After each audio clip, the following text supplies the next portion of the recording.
Hello friends, today I'm going to explain token separation using Java programming. So this is my compiler Lam1. I'm G. Joel Starker, UO14 CS249. For this, I have used two libraries, java.util.star and java.io.star. For this, I am taking an input from the file and displaying it out. So I'll be using a file, and my file is stored in something in NAF tokens. Sorry, enough it is in tokens. So this is my input here.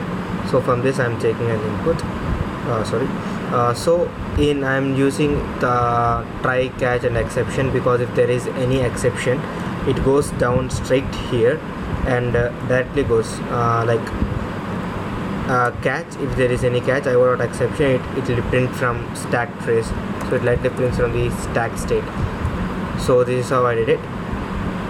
So that's why I used, because we are using files, right? So if there is any error, then it goes to, so it does not damage my program, so it gives a correct answer for my program.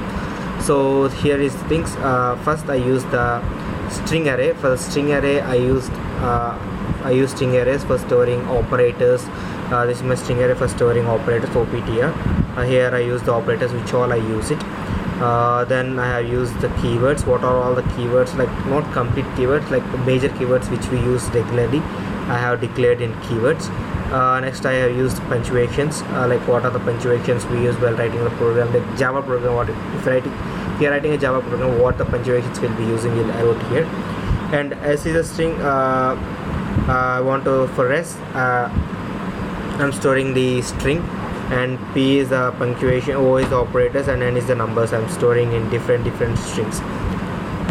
So my file is in F and token.test. So this is my txt, this is my input.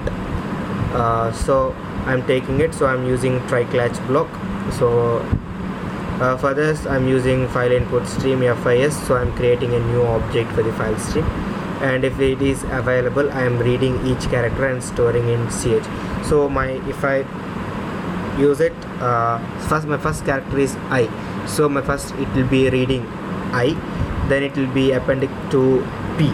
So my first thing is P. Now it checks, contains P. Array dot as list, so my array as list, operators, in the operators my array, if it contains P. So in operators I don't have any I, so it goes down and it goes to if else case. So if else case is the punctuation. No, my I is not a punctuation, so it goes right down here. It goes down here. So it is character. These are for capital letters and these are for small letters. So it is a capital letter, and O is equal to, so it won't go here because operator is equal to 0. We don't have any operator, so it is equal to null. So it won't go for here. So it will be storing in S equal to S plus ch. So in this else block it will be storing. So again it goes to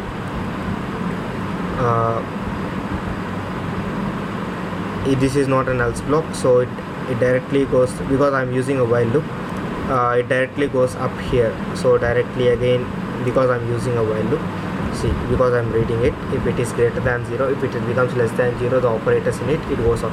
So next it reads IN. So now ch will be n, I'm appending to P, so my will be input IN.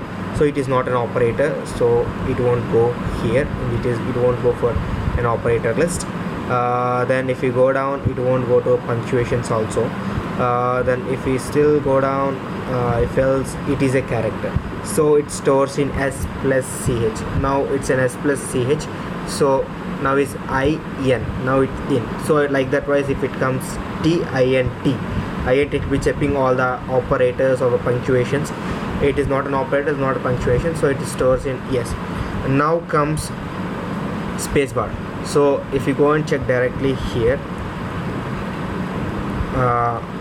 it is not an operator, so it won't go here. P is not an operator. Then it comes here. Now it checks here, it directly goes to L. So nothing is there, not even in this character. We did not define even the space bar here. So if it is ch, we did not even define the space bar, so it directly comes to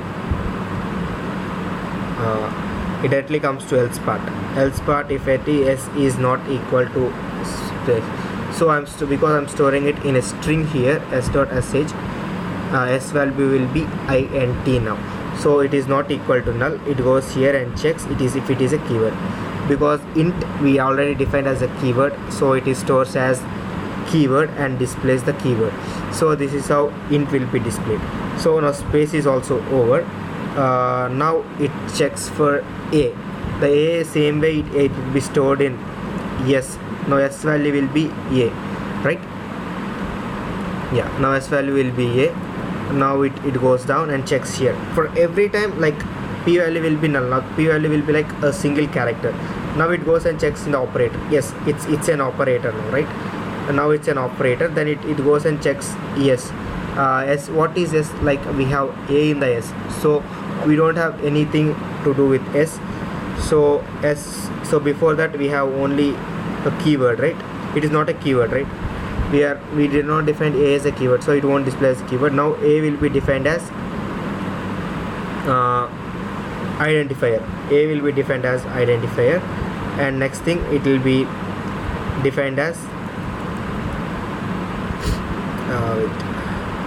operator plus ch. So I'm storing it in operators, and I'm displaying it as operator. Next, like the same with the whole program runs. So this is how when it is an like plus 20, we wrote in my thing like c equal to a minus into 20. So now if it reads 20, right, it's a number. So the numbers I have given, this is the ASCII values for the numbers, so it actually writes as numbers.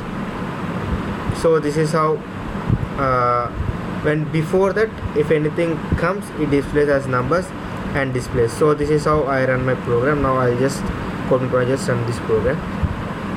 So this is how my display. So we have 15 tokens in the program, and keyword int, identifier is a punctuation is comma, identifier has a punctuation comma, identifier c. So we have totally 15 tokens here. So this is how I separate tokens using Java. Thank you.